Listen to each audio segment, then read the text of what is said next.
Welcome to Sleep Through History Original, the place where ancient worlds come alive, quietly, slowly, and at bedtime. I'm Edmund. Settle in, close your eyes, and let history carry you to sleep.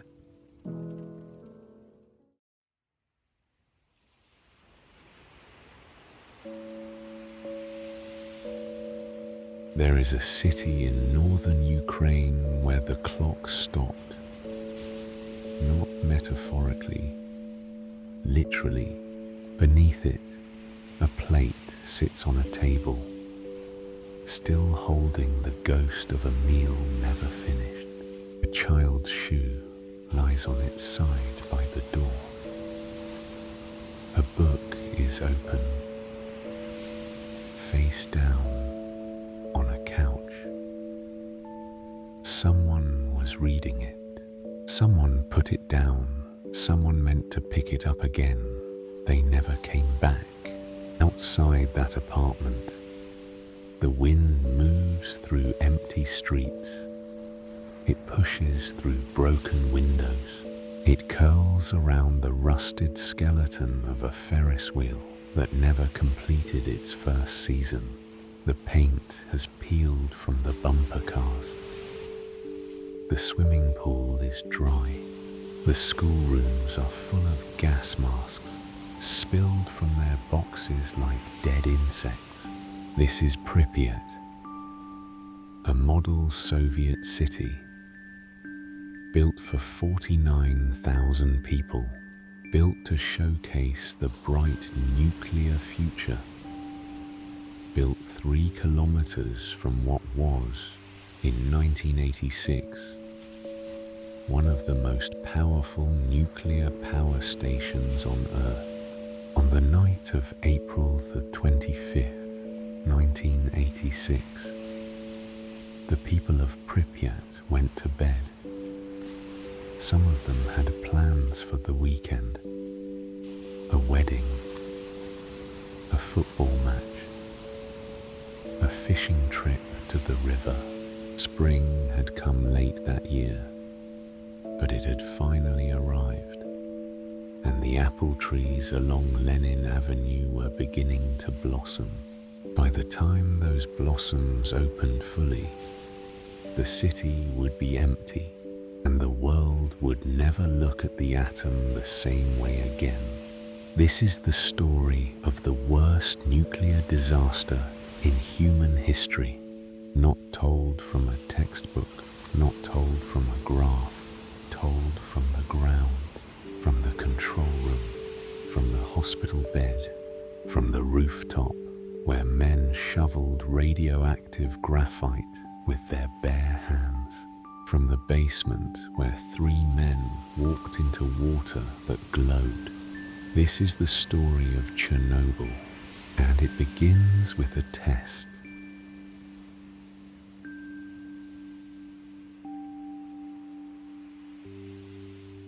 Hello, and welcome to Sleep Through History. I'm Edmund, and tonight I want to take you to a place and a time that changed the modern world. April the 26th, 2026 marks exactly 40 years since reactor number 4 of the Chernobyl Nuclear Power Plant exploded in what was then the Ukrainian Soviet Socialist Republic. To tell this story properly tonight, I've drawn on a wide range of sources. The INSAG 7 report, Svetlana Alexievich's extraordinary oral history, Voices from Chernobyl. Now, settle in. Find a comfortable position. Let the weight of the day leave your shoulders. This is a long story, and there is no rush. We will move through it slowly, carefully, the way the night itself moved over Pripyat. at first, and then with a force that no one could have imagined. Now, let us go to Ukraine. Let us go to 1986. Let us go to the city that slept through the end of the world.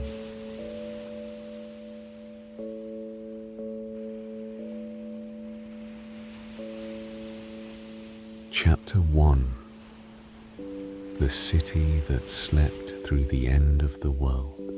To understand what was lost, you first have to understand what was there. Pripyat was not an ordinary Soviet city. It was a showcase, a jewel. It was named after the nearby Pripyat River, which wound through marshland and birch forests on its way to the Dnieper. There was a palace of culture named Energetic, which hosted concerts, theatre performances and dances. There was a swimming pool with a diving board. There was a cinema. There were 15 kindergartens and 5 schools. There was a hospital with 210 beds. The average age of its residents was just 26 years old. It was a city of young engineers, young scientists, young families, children everywhere. The atom was their livelihood, their pride. The Chernobyl Nuclear Power Plant was the engine of their prosperity. The plant itself was visible from the city. You could see its 4 massive reactor buildings from certain vantage points. At night, the lights of the plant glowed on the horizon. By 1986, 4 RBMK 1000 reactors were operational at Chernobyl. 2 more, reactors 5 and 6, were under construction. But on the evening of April 25th, 1986, none of that mattered to the people of Pripyat. It was a Friday. The weather had turned pleasant after a cold grey April. Pripyat before the disaster. In apartment building number 4 on Lenin Avenue, a young couple is having dinner. His name is Vasily Ignatenko. He is 25 years old. He is a firefighter. His wife, Lyudmila, is 23. They have been married for less than 3 years. She is pregnant, early enough that she has not told many people yet. Vasily has the night shift. He will report to the fire station at the plant later. Lyudmila watches him eat. She watches the way he holds his fork. She will remember that he smiled at her before he left. Across the city, in another apartment, a woman named Nadezhda Petrovna Vigovskaya is putting her children to bed. In the Palace of Culture, a performance is ending. People file out, talking, laughing. A group of teenagers is gathered near the amusement park, which is scheduled to open on May the 1st for the May Day holiday. The Ferris wheel stands there, brand new. Its gondolas freshly painted yellow and red. A Friday evening in Pripyat, at the Chernobyl Nuclear Power Plant, 3 kilometers away. The night shift is coming on. The control room of reactor number 4 is staffed and operating. The test is, on paper, straightforward. It concerns the plant's turbines, specifically whether the momentum of a spinning turbine, after being disconnected from steam, could generate enough electricity to power the reactor's cooling water pumps. The RBMK design, a hidden danger. The RBMK reactor was a peculiar machine. It used graphite as its moderator and water only as its coolant. This arrangement had an unfortunate consequence. This is a positive void coefficient. It means that the reactor, under certain conditions, could accelerate out of control. A feedback loop of increasing power with no natural break. The tips of the control rods were made not of neutron-absorbing material, but of graphite. When a fully withdrawn control rod was first inserted into the core, the graphite tip would enter the bottom of the core first, displacing water. For a brief moment, instead of absorbing neutrons, the rod was actually adding reactivity. The Soviet nuclear establishment knew about this flaw. Engineers had identified it. Papers had been written about it. But the information had been classified, restricted, compartmentalized. The operators at Chernobyl were not fully informed. The men in the control room. The senior figure on shift was Anatoly Stepanovich Dyatlov. He was 55 years old, the deputy chief engineer of the Chernobyl Nuclear Power Plant. He was, by all accounts, a formidable man. Brilliant, experienced, and intimidating. The shift foreman was Alexander Akimov. He was 33 years old, a competent and conscientious engineer. He was known as a careful worker, someone who followed procedures and respected the rules. The senior reactor control engineer was Leonid Toptunov. He was only 26 years old.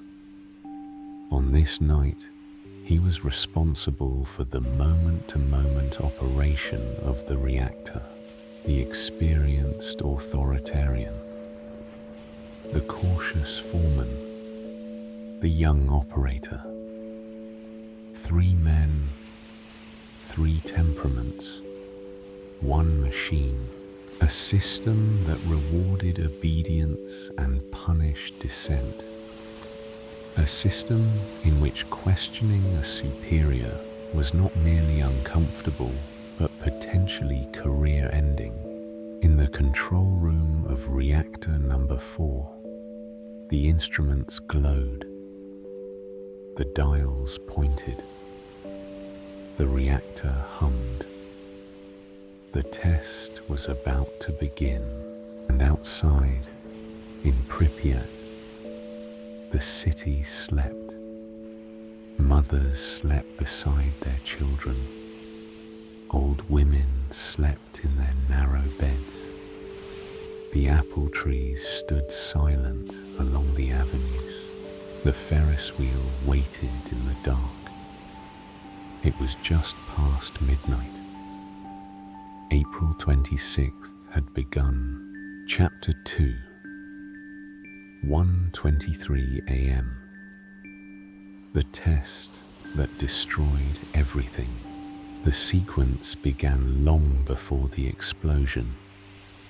It began on the afternoon of April 25th, when the operators started to reduce Reactor 4's power output in preparation for the test.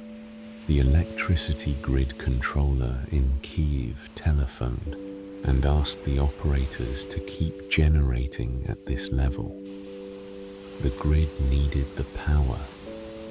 The test could wait. The power reduction. At 11:10 p.m. on April 25th, the grid controller finally gave permission to continue. The test, which had been designed to take place during the day shift with experienced operators, would now be conducted by the night shift. At midnight, the shifts changed. Akimov and Toptunov took over. Dyatlov arrived to supervise. The power reduction resumed. The drop at 12:05 a.m. on April 26th. The reactor power had been brought down to about 720 megawatts thermal. But something went wrong during the transfer. The power rapidly dropped to 30 milliliters. The reactor had effectively stalled. The correct procedure was clear. If the reactor dropped below 700 megawatts thermal, the operators should stabilize, wait for the xenon to decay naturally, and then resume the test at a later time. Dyatlov did not want to wait. Akimov expressed concern. He believed the reactor should be shut down entirely. Toptunov was visibly anxious. Dyatlov overruled them. "You're not the one running this test. I am. Raise the power or I'll find someone who will." Toptunov began to withdraw control rods from the core, one by one, then in groups. He was trying to overcome the xenon poisoning, to coax the chain reaction back to life. By 1:00 a.m., the reactor power had climbed back to about 200 megawatts thermal. This was far below the 700 to 1,000 megawatts originally called for. But Dyatlov decided it was enough. The test begins at 1:23:04 a.m. The test began. The turbine stop valves were closed, cutting off the flow of steam to the turbine of reactor number 4. The turbine began to coast. 36 seconds of apparent normality. 36 seconds in which the instruments showed nothing alarming. Then someone pressed the AZ5 button, the emergency shutdown button, the scram, the explosion. At 1:23:43, the power excursion emergency protection system activated. The reactor's power had already exceeded 530 megawatts thermal and was climbing wildly. The power rose to an estimated 30,000 megawatts thermal, 10 times the reactor's designed maximum output. In less than 4 seconds, at 1:23:44, the first explosion occurred. A massive steam explosion. The 1,000-ton reactor support plate was blown upward. 2 to 3 seconds later, a second explosion followed. It blew the roof off the reactor building. Fuel, moderator, and structural materials were ejected, starting a number of fires. The destroyed core was now open to the sky. In the control room, the men were in shock. The building shook violently. The lights went out momentarily. Ceiling panels fell. Dust filled the air. The reactor is intact, Akimov reportedly told Dyatlov. We need to get water flowing to cool it. Chunks of graphite on the ground outside. The blue glow of Cherenkov radiation above the ruined building. So Akimov and his team spent the next hours desperately trying to pump water into a reactor that no longer existed. They worked in intense radiation fields, absorbing lethal doses, trying to save a machine that had already been destroyed. The firemen, the first fire brigade, arrived at the plant at 1:28 a.m., just 5 minutes after the explosion. 14 firefighters, led by Lieutenant Vladimir Pravik and Lieutenant Viktor Kibanok. They were young, trained, courageous. They did not know what they were walking into. The firefighters climbed onto the roof. They picked up pieces of burning graphite with their gloved hands and kicked them off the edge. They did not know that these fragments were intensely radioactive. Vasily Ignatenko was among them. He climbed onto the roof. He fought the fire. He breathed the smoke. He picked up pieces of the reactor core with his hands. Within minutes, he and his colleagues began to feel strange. A metallic taste in the mouth. A burning sensation on the skin. Dizziness. Nausea. The symptoms of acute radiation exposure. The morning after, children went to school that morning. Mothers took babies to the park. A group of fishermen went to the cooling pond near the plant. They stood on the banks, their lines in the water, with a direct view of the shattered reactor building. It was not until the afternoon of April 27th, more than 36 hours after the explosion, that the evacuation began. A fleet of over 1,000 buses arrived in Pripyat. The dogs followed the buses to the edge of the city. They stood there, watching as the buses drove away. Those dogs would later be shot by soldiers. The people of Pripyat never returned. The 3 days became 3 weeks, then 3 months, then 3 decades, then 4. Chapter 3. The Suicide Squad and the Liquidators. The explosion was not the end of the danger. In many ways, it was only the beginning, the threat beneath. Within the ruins of Reactor number 4, approximately 190 tons of nuclear fuel remained.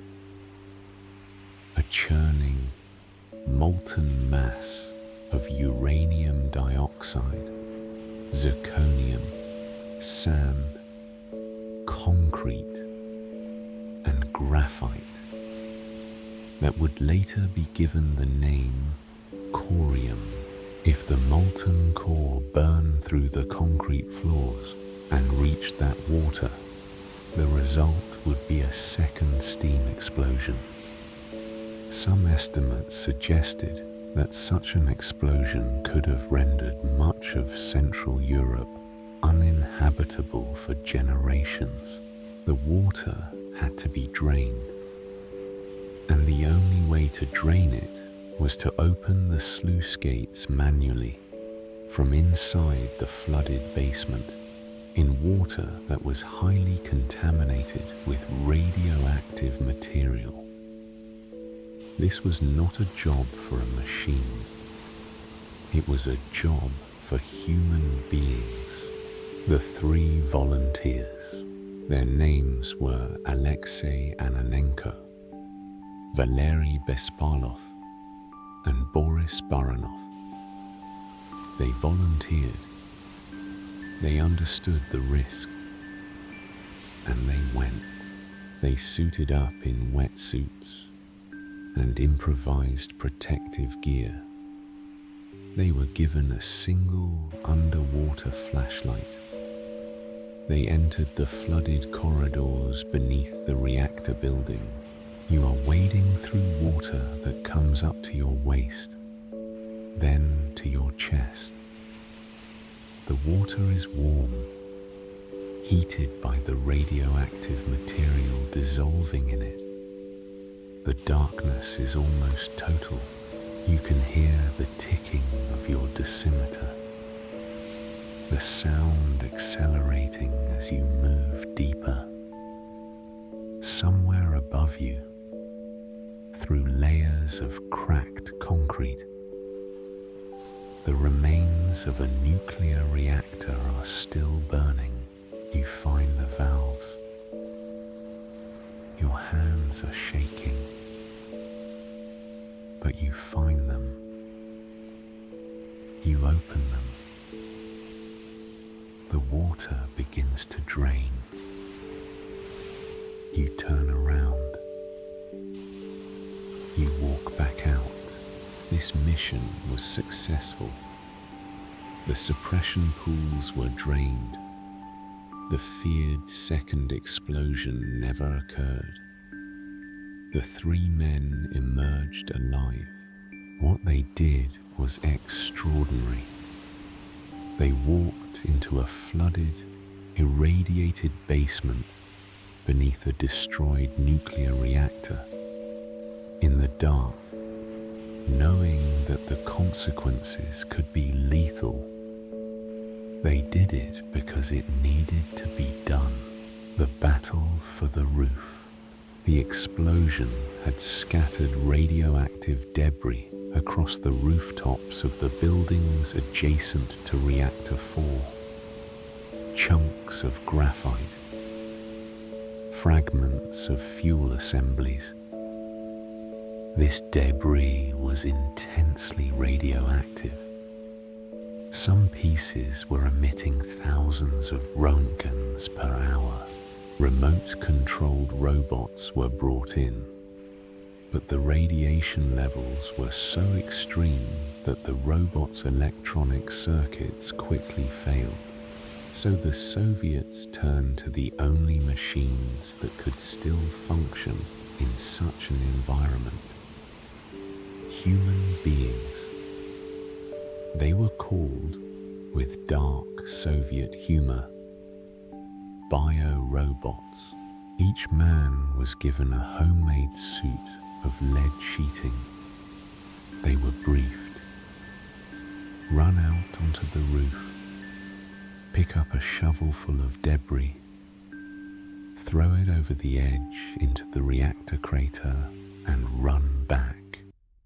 Time limit, 40 seconds. 40 seconds. That was all the time a human body could spend on that roof before accumulating a dangerously high dose. Each man went once. There were no second trips. Throughout the summer of 1986, approximately 3,028 bio-robots were deployed on the rooftop. They worked in relays, one after another, a grim assembly line of human labor, doing the work that machines could not. The Liquidators, between 1986 and 1990, An estimated 600,000 to 800,000 people participated in liquidation activities at and around Chernobyl. They came from every corner of the Soviet Union. Soldiers, miners, construction workers, scientists, doctors, engineers, farmers, miners from the Tula and Donbass coal regions were brought in for one of the most harrowing tasks: digging a tunnel beneath the reactor. The miners worked in shifts around the clock, in temperatures that exceeded 50 degrees Celsius. Many of them stripped to their underwear. They completed the tunnel in 15 days, a remarkable feat of labor. The cooling slab was installed, but as it turned out, was never actually needed. The molten core stabilized before reaching the foundation. Above the reactor, helicopter pilots flew mission after mission, dropping bags of sand, boron carbide, lead, and clay into the gaping crater. About 1,800 helicopter flights were made. The pilots flew directly over the exposed core, absorbing significant radiation doses with each pass. When it became clear that the doses were too high, the procedure was changed.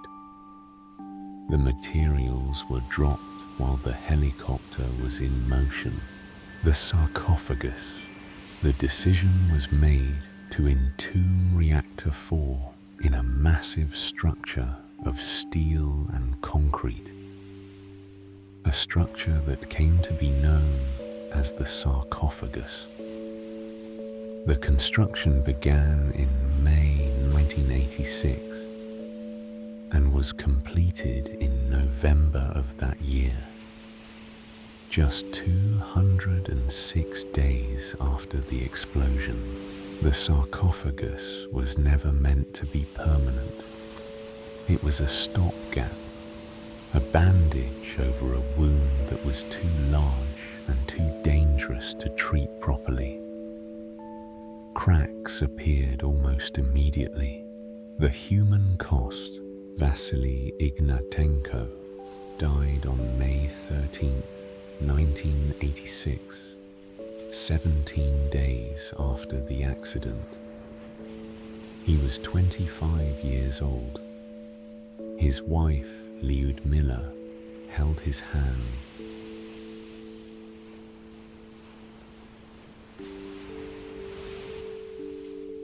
Through those final days, Pripyat and Kibanok, the two young lieutenants who led the fire brigade onto the roof, both died in Moscow in May 1986.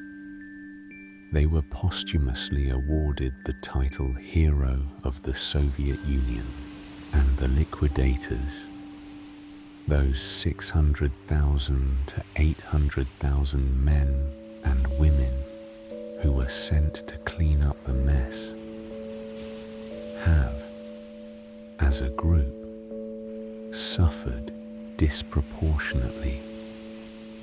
Many have felt abandoned by the governments they served.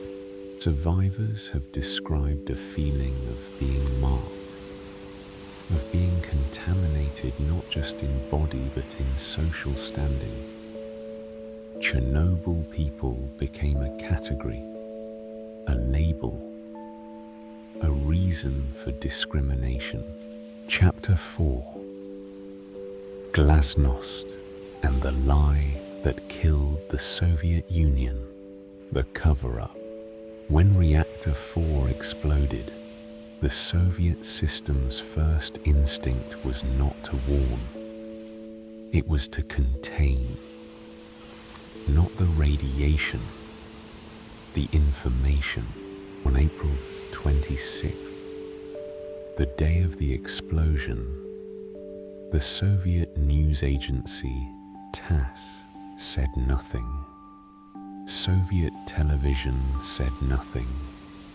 Soviet radio said nothing.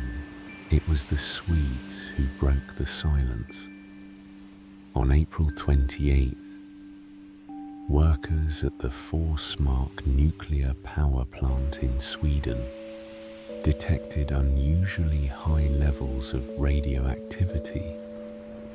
The contamination was coming from the east, carried on the wind. Only then did the Soviet government acknowledge that an accident had occurred.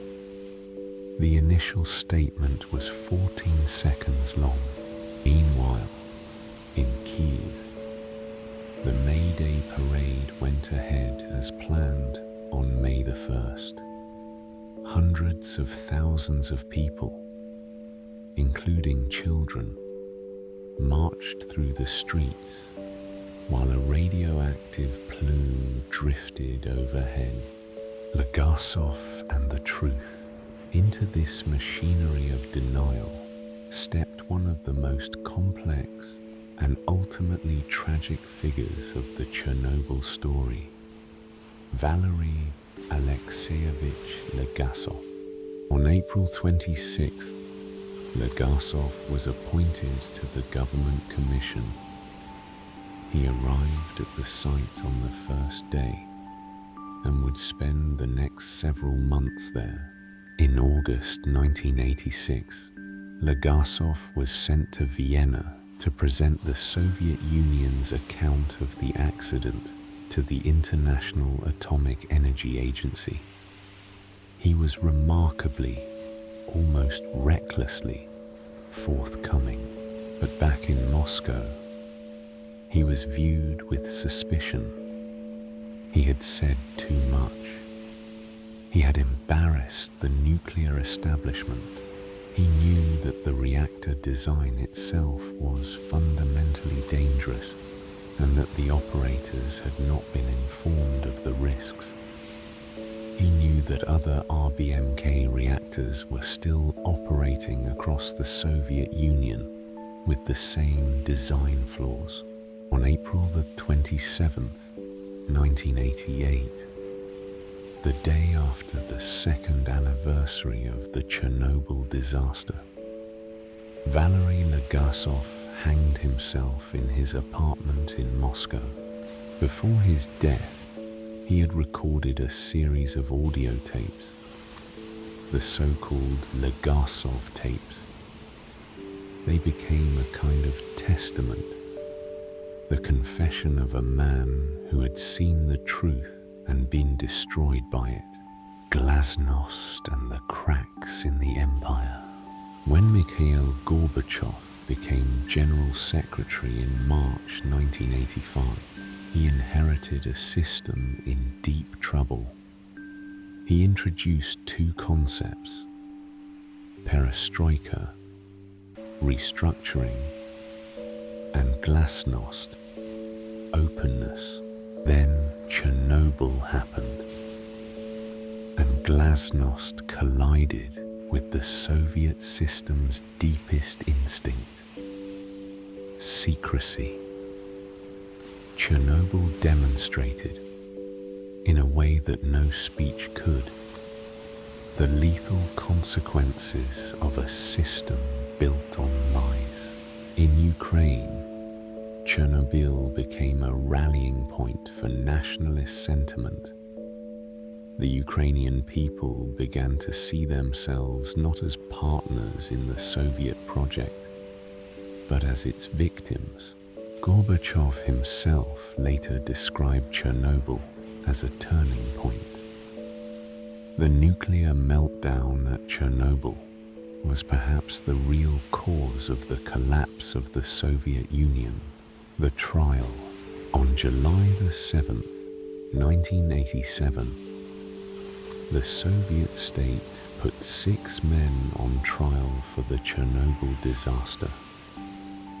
The proceedings were held in the small town of Chernobyl itself.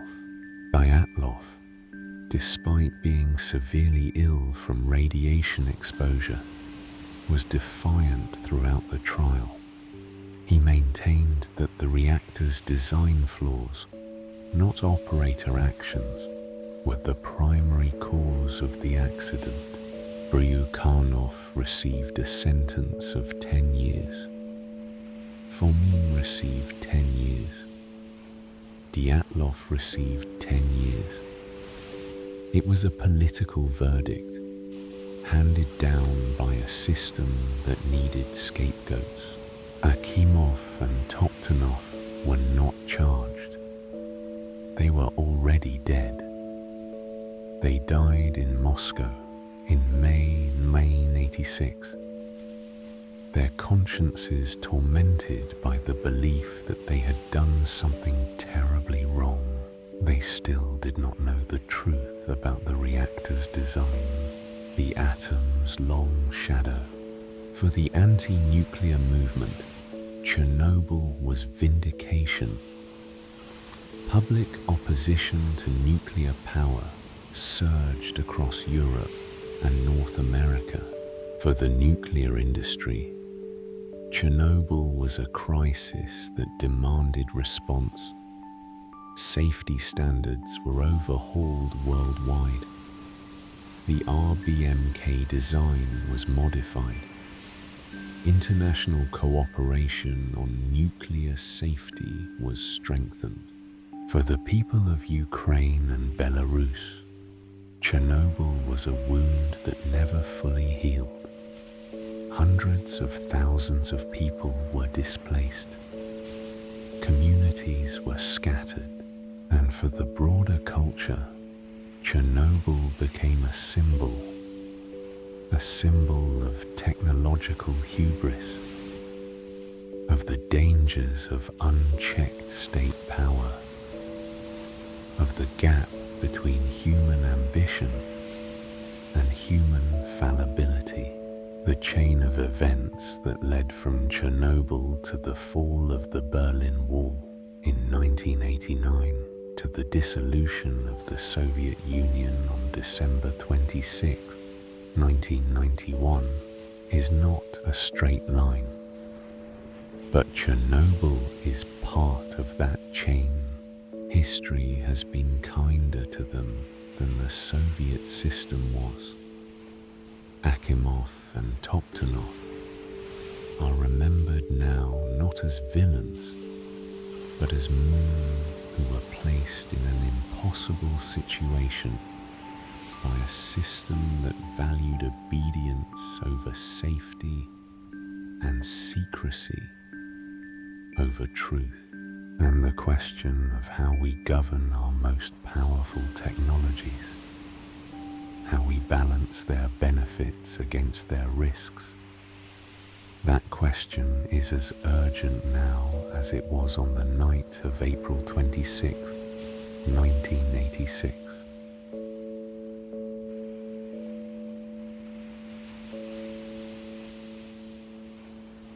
Chapter 5. The Ghosts of Pripyat. The Exclusion Zone. The Exclusion Zone covers approximately 2,600 square kilometers, a circle of land centered on the reactor site, encompassing Pripyat and dozens of smaller villages and settlements. A small number of elderly residents, known as Samozli or self-settlers, returned to their homes in the years after the evacuation and were eventually allowed to remain. Their numbers have dwindled. Only a handful are left. Before the Russian invasion of Ukraine in 2022, Chernobyl had become an unlikely tourist destination. Tens of thousands of visitors per year made the journey from Kyiv. Walking through Pripyat today is an experience that defies easy description. The city is being consumed by nature. Trees grow through the floors of apartment buildings. Vines climb the walls of the palace of culture. The swimming pool, drained of water, is colonized by moss and saplings. The classrooms are littered with textbooks and exercise books, their pages yellowed and curled. The hospital, where the firefighters were first taken on the night of the explosion, still has their contaminated clothing in the basement, so radioactive, even now, that visitors are not permitted to enter. The amusement park is the most photographed location. The Ferris wheel, never officially opened, stands against the sky like a monument to lost innocence. The bumper cars are rusted in their enclosure. The swing boats hang at crooked angles. It is a place that was built for joy and was never used for it. And everywhere, the Geiger counters tick. The radiation is not uniform. There are hot spots. The radiation is invisible, odorless, tasteless. You cannot feel it. You can only measure it. The return of the wild. In the absence of humans, the exclusion zone has become one of the most remarkable wildlife habitats in Europe. Wolves roam the abandoned streets of Pripyat. Their population in the zone is estimated to be 7 times higher than in comparable, non-contaminated reserves. European bison, which did not live in the area before the accident, have been reintroduced and are thriving. Red deer, elk, wild boar, and lynx have all established populations. Przewalski's horses, an endangered species from the Central Asian steppe, were introduced to the zone in the 1990s and have bred successfully. Eagles and owls nest in the abandoned buildings. Fish swim in the cooling pond. Brown bears, absent from the region for more than a century, have been spotted. The removal of human activity, hunting, farming, logging, development, has been, in aggregate, more beneficial to wildlife than the radiation has been harmful. The animals of Chernobyl are not thriving because of the radiation. They are thriving despite it, because we left. There is a lesson in that. A quiet, unsettling, humbling lesson. The new sarcophagus. In November 2016, the new safe confinement was slid into place over the aging original sarcophagus. The structure is an arch of steel, 108 meters high, 162 meters long, with an internal span of 257 meters. It is taller than the Statue of Liberty. It was designed to contain the radioactive remains of Reactor 4 for at least 100 years, providing a stable, sealed environment in which the destroyed reactor can eventually be dismantled. The war has complicated the ongoing work at Chernobyl, disrupted monitoring systems, and raised new concerns about the security of the site. 40 years on, Chernobyl remains a work in progress, a problem without a clean solution, a wound that can be treated but not fully healed. The voices, a liquidator. They gave us 2 minutes on the roof. I picked up a piece of graphite. It was warm, like a living thing. I threw it over the edge. Then I ran. That was my war. A mother from Pripyat. They told us 3 days. I packed my son's favorite toy, a plastic horse. I left everything else. I thought we'd be back. The horse is all I have from before, an elderly woman who returned to the zone. They say the radiation will kill me, but loneliness already tried. A doctor who treated the firefighters, their bodies became something else, not human, not animal, something between. We didn't have a word for it. These voices are the true record of Chernobyl, not the reactor specifications, not the political maneuvering. The voices of the people who were there, who lived it, who carry it still.